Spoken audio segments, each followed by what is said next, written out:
ਜ਼ਿਆਦਾ ਸਮਾਂ ਦੂਰ ਦੁਰੇੜੀਆਂ ਥਾਵਾਂ ਦਾ ਬੇਕਰਸ ਸਫ਼ਰ ਕੀਤਾ। ਵਨ ਸਮੰਨੇ ਸੱਭਿਆਚਾਰਾਂ ਅਤੇ ਮਜ਼ਹਬੀ ਅਕੀਦਿਆਂ ਦੇ ਲੋਕਾਂ ਨਾਲ ਸਾਂਝ ਪਾਉਣ ਲਈ ਉਹਨਾਂ ਨੇ ਫਲਸੂਫੀਆਂ ਅਤੇ ਸਮਾਜਿਕ ਗੋਸ਼ਟ ਰਚਾਇਆ।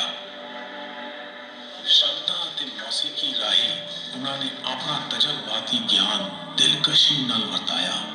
ਵਹਿਦਤ ਦੀ ਪੈਰਵੀ ਲਈ ਉਹਨਾਂ ਨੇ ਬੇਖੌਫ ਹੋ ਕੇ ਸਮਾਜਿਕ ਵੰਡੀਆਂ ਨੂੰ ਵੰਗਾਰਿਆ ਅਤੇ ਸਿਦਕ ਦਿਲੀ ਨਾਲ ਲਿੰਗਕ, ਮਜ਼ਹਬੀ, ਨਸਲੀ ਅਤੇ ਜਮਾਤੀ ਨਾ ਬਰਾਬਰੀ ਦਾ ਵਿਰੋਧ ਕੀਤਾ। 21ਵੀਂ ਸਦੀ ਦੀ ਜਗਰਾਫੀ ਸਿਆਸਤ ਦੀਆਂ ਰੋਕਾਂ ਅਤੇ ਤਹਿਜ਼ੀਬੀ ਫਰਮਾਨ ਗੁਰੂ ਨਾਨਕ ਦੇ ਵਸੀਹ ਬੱਚਿਆਂ ਤੇ ਸਫ਼ਰ ਕਰਨ ਉੱਤੇ ਬੇਇੰਤਹਾ ਰੋਕਾਂ ਲਗਾਉਂਦੇ ਹਨ। मेरा नाम अमरदीप सिंह है। मैं तरतीबवार गुरु नानक के जीवन वृत्तांत ਨੂੰ पुरातन इतिहासक लिखतां मुताबिक तलाश करांगा।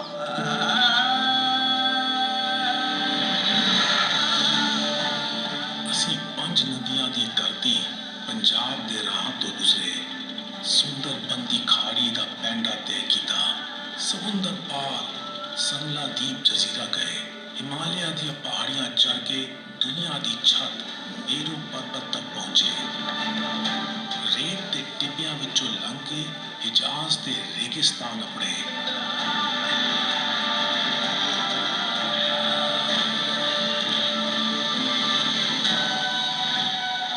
ਗੁਰੂ ਨਾਨਕ ਨੇ ਕਿਸੇ ਨੂੰ ਅਜਨਬੀ ਨਹੀਂ ਮੰਨਿਆ।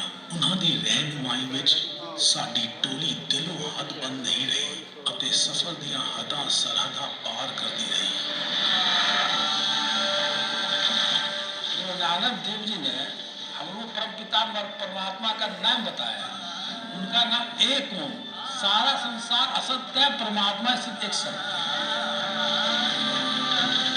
He had his own message। ਉਹਨਾਂ ਦਾ ਸੁਨੇਹਾ ਮਨੁੱਖਤਾ ਦੇ ਏਕੇ ਵਾਲਾ ਸੀ ਜੋ ਇਲਾਕਿਆਂ, ਜਾਤਾਂ ਅਤੇ ਮਜ਼ਹਬਾਂ ਦੀਆਂ ਵੰਡੀਆਂ ਤੋਂ ਉੱਪਰ ਸੀ। ਗੁਰੂ ਨਾਨਕ ਨੇ ਬੰਗਾਲ ਦੇ ਪਹਾੜਾਂ ਵਿੱਚੋਂ ਕਾਬੁਲ ਅਤੇ ਪੇਸ਼ਾਵਰ ਦਾ ਸਫ਼ਰ ਕੀਤਾ। ਉਹ ਚਾਹੁੰਦੇ ਸਨ ਕਿ ਲੋਕ ਇਤਫਾਕ ਨਾਲ ਰਹਿਣ। कोई सी बात तो बोले कि आपने और मेरे में क्या अंतर है? 530 ਸਾਲ ਪਹਿਲੇ ਇੱਥੇ ਆਉਣਾ ਕਿੰਜ ਹੋਏਗਾ?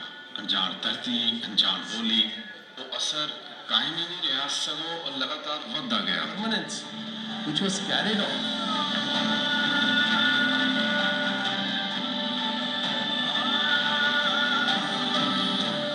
ਕਹਿੰਦੇ ਇਨਸਾਨੀਅਤ ਜਿਹੜਾ ਹੈ ਨਾ ਉਹ ਸਭ ਤੋਂ ਵੱਡਾ ਮਜ਼ਹਬ ਹੈ। ਇਨਸਾਨੀਅਤ ਦਾ ਉਹਨਾਂ ਨਾਲ ਪਿਆਰ, ਉਹ ਪ੍ਰਚਾਰ ਬਾਬਾ ਜੀ ਨੇ ਵੀ ਉਹੀ ਕੀਤਾ, ਬਾਬਾ ਗੁਰੂ ਨਾਨਕ ਨੇ ਵੀ ਉਹੀ ਕੀਤਾ। ਗੁਰੂ ਨਾਨਕ ਦੀਆਂ ਉਦਾਸੀਆਂ ਨਾਲ ਜੁੜੇ ਬਿਰਤਾਂਤ ਫਲਸੂਫੀਆ ਵਜ਼ਾਹਤ ਨਾਲ ਲਬਰੇਜ਼ ਹਨ ਅਤੇ ਮਨ ਦੀ ਕੀਮਿਆ ਸਾਜ਼ੀ ਵਿੱਚ ਸਹਾਈ ਹੁੰਦੇ ਹਨ। ਇਹ ਜ਼ਹਿਨਤਾਂ ਖੋਲ੍ਹਣ ਵਾਲਾ ਕਾਰਜ ਹੈ। ਉਹਨਾਂ ਦੇ ਸਫ਼ਰ ਨਾਲ ਜੁੜੇ ਬਿਰਤਾਂਤ ਜ਼ਿੰਦਗੀ ਦੀ ਧੁੰਦ ਵਿੱਚੋਂ ਰਾਹ ਕੱਢਣ ਦੀ ਸੇਧ ਦਿੰਦੇ ਹਨ।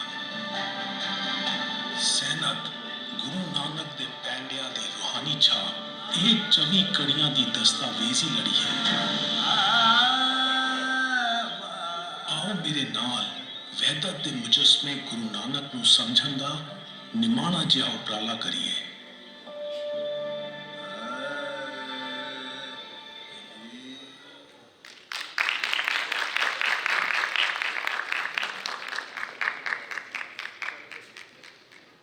जी बहुत शुक्रिया। एक बारी भरपूर तालियां जड़ा है अमरदीप जी ने।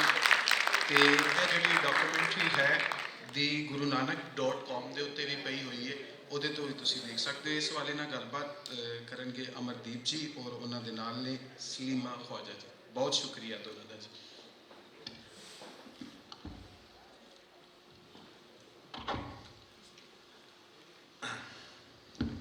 बहुत बहुत शुक्रिया जी लायलपुर पंजाबी सिलेख मेला का जिन्होंने मौका दिता सानू। कल असी गल की सी खोई हुई मिरास किताब के बारे में, तो कल मैं जिक्र किया सीगा एक सवाल के उत्ते जिहड़ा मोहम्मद इकबाल चावला जी ने गल की सी कि जो उस टॉपिक के मुतलिक नहीं सीगा कि बाबा नानक का मक्का का सफ़र। मैं कैसी उस बारे सी अज गल करांगे, क्योंकि ये जिहड़ा अज का सैशन है साडा गुरु नानक ਸਾਹਿਬ ਦੀ ਜਿਹੜੀ ਡਾਕੂਮੈਂਟਰੀ ਸੀਰੀਜ਼ ਹੈ 24 ਕਿਸ਼ਤਾਂ ਦੇ ਅੰਦਰ, ਜੋ ਤੁਸੀਂ ਦੇਖਿਆ 4 ਮਿੰਟ ਦਾ ਟ੍ਰੇਲਰ, ਅਸੀਂ ਇਸ ਦੇ ਅੰਦਰ ਕੁਝ ਖਾਸ ਦਿਖਾਇਆ ਨਹੀਂ ਹੈ ਤੁਹਾਨੂੰ ਵੇਖਣਾ ਹੈ। ਅਗਰ ਗੁਰੂ ਨਾਨਕ ਸਾਹਿਬ ਨੂੰ ਸਮਝਣਾ ਹੈ, ਅਗਰ ਇੰਟਰਫੇਥ ਐਸਪੈਕਟ ਜਿਹਦੀ ਬਹੁਤ ਅੱਜ ਦੇ ਜ਼ਮਾਨੇ 'ਚ ਲੋੜ ਹੈ, ਜਿਹੜੀ ਚੀਜ਼ ਸਾਨੂੰ ਜੋੜੇ, ਕਿ ਗੁਰੂ ਨਾਨਕ ਸਾਹਿਬ ਨੇ 550 ਸਾਲ ਪਹਿਲੇ ਜਿਹੜਾ ਸਫ਼ਰ ਕੀਤਾ ਸੀਗਾ, ਅਲੱਗ-ਅਲੱਗ ਥਾਵਾਂ ਤੇ ਜਾ ਕੇ ਅਲੱਗ-ਅਲੱਗ ਮਜ਼ਹਾਬ ਦੇ ਲੋਕਾਂ ਨਾਲ, ਅਲੱਗ-ਅਲੱਗ ਸਪਿਰਿਚੁਅਲਿਸਟ ਦੇ ਨਾਲ ਜਿਹੜੀ ਗੱਲਾਂ ਬਾਤਾਂ ਕੀਤੀਆਂ ਸੀਗੀਆਂ, ਉਹਨਾਂ ਨੂੰ ਅਸੀਂ ਉਹਨਾਂ ਦੇ ਬੋਡੀ ਫਾਰਮ ਨੂੰ ਛੱਡਣ ਤੋਂ 150 ਸਾਲ ਬਾਅਦ ਤੱਕ ਦਾ ਜਿਤਨਾ ਟੈਕਸਟ ਲਿਖਿਆ ਗਿਆ ਹੈ, ਉਸ ਦੇ ਆਧਾਰ ਤੇ ਅਸੀਂ ਇੱਕ ਡਾਕੂਮੈਂਟਰੀ ਸੀਰੀਜ਼ ਬਣਾਈ ਹੈ, ਜਿਹਦੇ ਅੰਦਰ ਮੈਂ ਤੇ ਮੇਰੀ ਵਾਈਫ ਇੱਕ ਟੀਮ ਨੂੰ ਲੈ ਕੇ ਚੱਲੇ ਸਨ, ਕਿਉਂਕਿ ਬੜਾ ਪੇਚੀਦਾ ਕੰਮ ਸੀਗਾ। ਅੱਜ ਦੇ ਜ਼ਮਾਨੇ ਜਿੱਥੇ ਜਿਓਪੋਲੀਟੀਕਲ ਸਿਚੁਏਸ਼ਨਸ ਔਰ ਬਾਉਂਡਰੀਜ਼ ਤੁਹਾਨੂੰ ਅਲਾਉ ਨਹੀਂ ਕਰਦੀਆਂ ਫਿਲਮਿੰਗ ਵਾਸਤੇ ਔਰ ਉਹਨਾਂ ਇਲਾਕਿਆਂ ਵਿੱਚ ਜਾਣ ਵਾਸਤੇ, ਇਹ ਕੋਈ ਰੱਬੀ ਦੇਣ ਸੀਗੀ ਕਿ ਅਸੀਂ ਚਲਦੇ ਗਏ ਔਰ 18 ਮਹੀਨੇ ਦੇ ਅੰਦਰ ਕੋਵਿਡ ਤੋਂ 3 ਦਿਨ ਪਹਿਲਾਂ ਸਾਡੀ ਪੂਰੀ ਫਿਲਮਿੰਗ ਕੰਪਲੀਟ ਹੋਈ ਹੈ। ਤੇ ਇਹਦੇ ਅੰਦਰ ਸਾਡੇ ਕੋਲ ਇੱਕ ਟੀਮ ਸੀਗੀ ਜਿਹੜੇ ਪਾਕਿਸਤਾਨੀ ਪ੍ਰੋਫੈਸ਼ਨਲ ਸਨ ਔਰ ਇੱਕ ਟੀਮ ਸੀਗੀ ਇੰਡੀਆ ਵਾਲੇ ਪਾਸੋਂ, ਤੇ ਕਿਸੇ ਤਰੀਕੇ ਨਾਲ ਇਹ ਕਰਦੇ ਕਰਦੇ ਕੰਮ ਮੁਕੰਮਲ ਹੋਇਆ। ਅੱਜ ਤੁਹਾਡੇ ਕੋਲ ਇਹ ਡਾਕੂਮੈਂਟਰੀ ਸੀਰੀਜ਼ ਬਿਨਾਂ ਕੋਈ ਪ੍ਰਾਈਸ ਤੇ, ਅਗਰ ਅਸੀਂ ਚਾਹੁੰਦੇ ਅਸੀਂ ਨੈਟਫਲਿਕਸ ਜਾਂ ਐਮਾਜ਼ੋਨ ਤੇ ਦੇ ਸਕਦੇ ਸੀਗੇ, ਲੇਕਿਨ ਅਸੀਂ ਕਿਹਾ ਕਿ ਜਿਨ੍ਹਾਂ ਲੋਕਾਂ ਨੇ ਸਾਡੀ ਮਦਦ ਕੀਤੀ, ਅਸੀਂ ਨਹੀਂ ਚਾਹਾਂਗੇ ਕਿ ਅੱਜ ਦੇ ਜ਼ਮਾਨੇ ਦੇ ਅੰਦਰ ਜਿੱਥੇ ਲੋੜ ਹੈ ਜੋੜਨ ਦੀ ਇਨਸਾਨੀਅਤ ਨੂੰ, ਉਸ ਵਿੱਚ ਅਸੀਂ ਇਸ ਨੂੰ ਆਪਣਾ ਨਿੱਜੀ ਮੁਨਾਫਾ ਕਮਾਉਣ ਦੇ ਕਰਕੇ ਕਰੀਏ। ਅਸੀਂ ਇਸ ਨੂੰ ਫ੍ਰੀਲੀ thegurunanak.com ਦੇ ਉੱਤੇ ਤੁਹਾਡੇ ਅੱਗੇ 5 ਲੈਂਗੁਏਜਸ ਵਿੱਚ ਦੇਤਾ। ਅਗਰ ਅਸੀਂ ਇਸ ਨੂੰ ਨੈਟਫਲਿਕਸ ਨੂੰ ਦਿੰਦੇ ਤੇ ਕੌਣ ਦੇਖਦਾ, ਜਿਹਦੇ ਕੋਲ ਪਾਕਟ ਵਿੱਚ ਉਤਨੀ ਰਕਮ ਹੈ ਜੋ ਨੈਟਫਲਿਕਸ ਦੀ ਸਬਸਕ੍ਰਿਪਸ਼ਨ ਦੇ ਸਕਦਾ ਹੈ, ਅਸੀਂ ਉਹ ਨਹੀਂ ਚਾਹੁੰਦੇ ਸੀਗੇ। ਤੇ ਤੁਹਾਡੇ ਕੋਲ ਪਿਆ ਹੋਇਆ ਇਹ ਇੱਕ ਸਮੁੰਦਰ ਹੈਗਾ, ਬੜਾ ਗਹਿਰਾ ਸਮੁੰਦਰ ਹੈ, ਸਮੁੰਦਰ ਵਿੱਚ ਡੁਬਕੀ ਕੌਣ ਲਗਾਏਗਾ, ਇਹ ਤੁਹਾਡੇ ਉੱਤੇ ਹੈ। ਹਾਂ, ਅਸੀਂ ਕੰਮ ਕਰ ਚੁੱਕੇ ਹਾਂ, ਅਸੀਂ ਅੱਗੇ ਚਲੇ ਗਏ ਹਾਂ, ਮੇਰੀ ਜ਼ਿੰਦਗੀ ਦਾ ਤੀਜਾ ਪੜਾਅ ਸ਼ੁਰੂ ਹੋ ਗਿਆ ਹੈ, ਅਸੀਂ ਇੱਕ ਹੋਰ ਪ੍ਰੋਜੈਕਟ ਨੂੰ ਸਟਾਰਟ ਕਰਤਾ ਹੈ, ਮੇਰੇ ਵਾਸਤੇ ਇਹ ਖਤਮ ਹੋ ਗਿਆ ਜੀ, ਅਸੀਂ ਚੈਪਟਰ ਬੰਦ ਕਰਤਾ। ਹੁਣ ਗੱਲ ਇਹ ਹੈ, ਚੀਜ਼ ਤੁਹਾਡੇ ਕੋਲ ਹੈ, ਤੁਸੀਂ ਡੁਬਕੀ ਮਾਰੋਗੇ ਕਿ ਨਹੀਂ ਮਾਰੋਗੇ। ਤੇ ਅਸੀਂ ਗੱਲ ਕਰਾਂਗੇ ਅੱਜ ਬਾਬਾ ਗੁਰੂ ਨਾਨਕ ਦੀ ਡਾਕੂਮੈਂਟਰੀ ਸੀਰੀਜ਼ ਦੇ ਬਾਰੇ ਵਿੱਚ, ਤੇ ਨਾਲ ਮੇਰੇ ਇੱਕ ਸਲੀਮਾ ਖਵਾਜਾ ਹੈ, ਇਹਨਾਂ ਦੇ ਬਾਰੇ 'ਚ ਵੀ ਨਾਲ ਹੀ ਨਾਲ ਅਸੀਂ ਇੰਟਰਸਪਰਸ ਕਰਾਂਗੇ। ਇਹਨਾਂ ਨੇ ਬੜੀ ਵੱਡੀ ਗਾਇਕੀ ਕੀਤੀ ਹੈ ਇਸ ਡਾਕੂਮੈਂਟਰੀ ਸੀਰੀਜ਼ ਦੇ ਅੰਦਰ। ਇਹਨਾਂ ਦਾ ਤਾਰੁਫ ਮੈਂ ਪਹਿਲਾਂ ਕਰਾਦਾ ਇੱਕੋ ਸਟੇਟਮੈਂਟ ਦੇ ਨਾਲ, ਜੋ ਪਹਿਲਾਂ ਤਾਂ ਦੱਸ ਚੁੱਕੇ ਨੇ ਕਿ she is a liar and singing ਦਾ ਇਹਨਾਂ ਨੂੰ ਕਿਸੇ ਤਰੀਕੇ ਨਾਲ ਇਹ ਪੈਸ਼ਨ ਜਾਗਿਆ। ਇਹਨਾਂ ਨੇ ਬਾਬਾ, ਇਹ ਆਪ ਹੀ ਦੱਸਣਗੇ, ਮੈਂ ਥੋੜ੍ਹੀ ਜਿਹੀ ਦੱਸ ਰਿਹਾ ਕਿ ਬਾਬਾ ਭਾਈ ਗੁਲਾਮ ਮੁਹੰਮਦ ਚਾਂਦ ਜੀ ਜਿਹੜੇ ਬਾਬਾ ਜੀ ਇਹਨਾਂ ਨੂੰ ਕਹਿੰਦੇ ਨੇ, ਤੇ ਉਹਨਾਂ ਕੋਲੋਂ ਇਹਨਾਂ ਨੇ ਸਿੱਖਣਾ ਸ਼ੁਰੂ ਕੀਤਾ, ਜੋ ਰਬਾਬੀ ਟ੍ਰੈਡੀਸ਼ਨ ਤੋਂ ਆਉਂਦੇ ਸਨ। ਰਬਾਬੀ ਟ੍ਰੈਡੀਸ਼ਨ ਇੱਕ ਉਹ ਟ੍ਰੈਡੀਸ਼ਨ ਸੀਗਾ ਜਿਹਦੇ ਅੰਦਰ ਤਕਸੀਮ ਤੋਂ ਪਹਿਲਾਂ, ਪਾਰਟੀਸ਼ਨ ਤੋਂ ਪਹਿਲਾਂ ਜਿਹੜੇ ਮੁਸਲਮਾਨ ਗਾਇਕ ਗੁਰਦੁਆਰਿਆਂ ਵਿੱਚ ਗਾਉਂਦੇ ਸਨ, ਗੁਰੂ ਨਾਨਕ ਤੇ ਬਾਕੀ ਹੋਰ ਭਗਤੀ ਸੂਫੀ ਮੂਵਮੈਂਟਸ ਦੇ ਜਿਹੜੇ ਕਲਾਮ ਜਿਹੜੇ ਸਾਡੇ ਗ੍ਰੰਥ ਸਾਹਿਬ ਵਿੱਚ ਲਿਖੇ ਹੋਏ ਨੇ ਉਹ ਗਾਉਂਦੇ ਸਨ, ਉਹਨਾਂ ਨੂੰ ਅਸੀਂ ਪਿਆਰ ਨਾਲ ਰਬਾਬੀ ਕਹਿੰਦੇ ਸੀਗੇ। ਕਿਉਂ?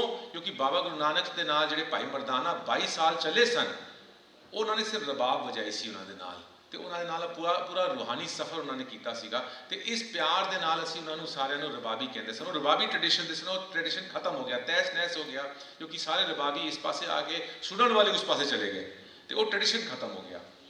ਤੇ ਇਹਨਾਂ ਨੇ ਉਹਨਾਂ ਕੋਲ ਸਿੱਖਿਆ ਹੈ, ਲੇਕਿਨ ਮੈਂ ਜ਼ਿਆਦਾ ਨਾ ਇਹਨਾਂ ਦੇ ਬਾਰੇ 'ਚ ਹੁਣੇ ਗੱਲ ਕਰਦੇ ਹੋ ਕਿ ਆਪ ਹੀ ਦੱਸਣਗੇ। ਸਿਰਫ ਇੱਕ ਚੀਜ਼ ਕਹਿਣਾ ਚਾਹੁੰਦਾ ਕਿ ਸ਼ਾਇਦ ਅਜੇ ਪਾਕਿਸਤਾਨੀ ਆਵਾਮ ਨੂੰ ਅਜੇ ਗੱਲ ਪਤਾ ਨਹੀਂ ਚੱਲੀ ਹੈ, ਔਰ ਸ਼ਾਇਦ ਇਹ ਸਾਡੀ ਨਾਕਾਬਲੀਅਤ ਹੈ, ਕਿਉਂਕਿ ਅਸੀਂ ਕਮਰਸ਼ੀਅਲ ਪ੍ਰੋਜੈਕਟ ਨਹੀਂ ਕੀਤਾ। ਅਗਰ ਕਮਰਸ਼ੀਅਲ ਪ੍ਰੋਜੈਕਟ 100 ਕਰੋੜ ਦਾ ਕੋਈ ਕਰਦਾ ਨਾ ਫਿਲਮ, ਤੇ ਉਹਦੇ ਉੱਤੇ 50 ਕਰੋੜ ਦਾ ਪਬਲਿਸਿਟੀ ਬਜਟ ਹੁੰਦਾ ਹੈ। ਸਾਡੇ ਕੋਲ ਤੇ ਇੱਕ ਡਾਲਰ ਆਏਗਾ, 1 ਰੁਪਇਆ ਆਏਗਾ, ਅਸੀਂ ਉਹਨੂੰ ਪ੍ਰੋਡਕਸ਼ਨ ਵਿੱਚ ਪਾ ਦਿੰਦੇ ਹਾਂ। ਅਸੀਂ ਨਹੀਂ ਦੇਖਦੇ ਕਿ ਇਹ ਕੰਮ ਦਾ ਇਹ ਲਾਈਫ ਲੌਂਗ ਕੰਮ ਹੈਗਾ, ਤੇ ਇਹਦੇ ਅੰਦਰ ਅਸੀਂ ਇਹਨੂੰ ਪ੍ਰਮੋਟ ਉਸ ਤਰੀਕੇ ਨਾਲ ਨਹੀਂ ਕਰ ਪਾ ਰਹੇ ਜਿਸ ਤਰੀਕੇ ਨਾਲ ਕਰਨਾ ਚਾਹੀਦਾ ਸੀਗਾ। ਲੇਕਿਨ ਮੈਂ ਇੱਕ ਚੀਜ਼ ਕਹਿਣਾ ਚਾਹਨਾ ਕਿ Salima Khawaja has become the first Pakistani after partition. ਇਸ ਡਾਕੂਮੈਂਟਰੀ ਸੀਰੀਜ਼ ਦੇ ਅੰਦਰ ਆਵਾਜ਼ ਦੇਣ ਦੇ ਕਰਕੇ ਫਰਸਟ ਪਾਕਿਸਤਾਨੀ ਜਿਹਨੇ ਬਾਬਾ ਨਾਨਕ ਦੇ ਕਲਾਮ 37 ਰਾਗਾਂ ਜਿਹੜੇ ਲਿਖੇ ਗਏ ਨੇ ਮੁਕੰਮਲ ਗਾਏ ਨੇ। ਤੇ ਇਹ ਕਹਿੰਦੇ ਹੋਏ ਮੈਂ ਅੱਗੇ ਚੱਲਦਾ ਕਿ ਬਾਬਾ ਨਾਨਕ ਦਾ ਜਿੱਦਾਂ ਅਸੀਂ ਸਟਾਰਟ ਕੀਤਾ, ਬਾਬਾ ਨਾਨਕ ਇਸ ਬੇਸਿਕਲੀ ਵਹਦਤ ਦਾ ਮੁਜਸਮਾ ਹੈ, ਏਕਤਾ ਦੇ ਮੁਜਸਮਾ ਨੇ, ਪ੍ਰਤੀਕ ਨੇ, ਰਾਈਟ। ਤੇ ਉਹਨਾਂ ਬਾਰੇ ਕਿਹਾ ਜਾਂਦਾ ਹੈ, ਉਹਨਾਂ ਵਿੱਚ ਲਿਖਿਆ ਜਾਂਦਾ ਹੈ ਜਦੋਂ ਵੇਈ ਨਦੀ ਤੋਂ ਬਾਹਰ ਨਿਕਲੇ ਤੇ ਪਹਿਲੀ ਗੱਲ ਉਹਨਾਂ ਨੇ ਕਹੀ, ਨਾ ਕੋ ਹਿੰਦੂ ਨਾ ਮੁਸਲਮਾਨ,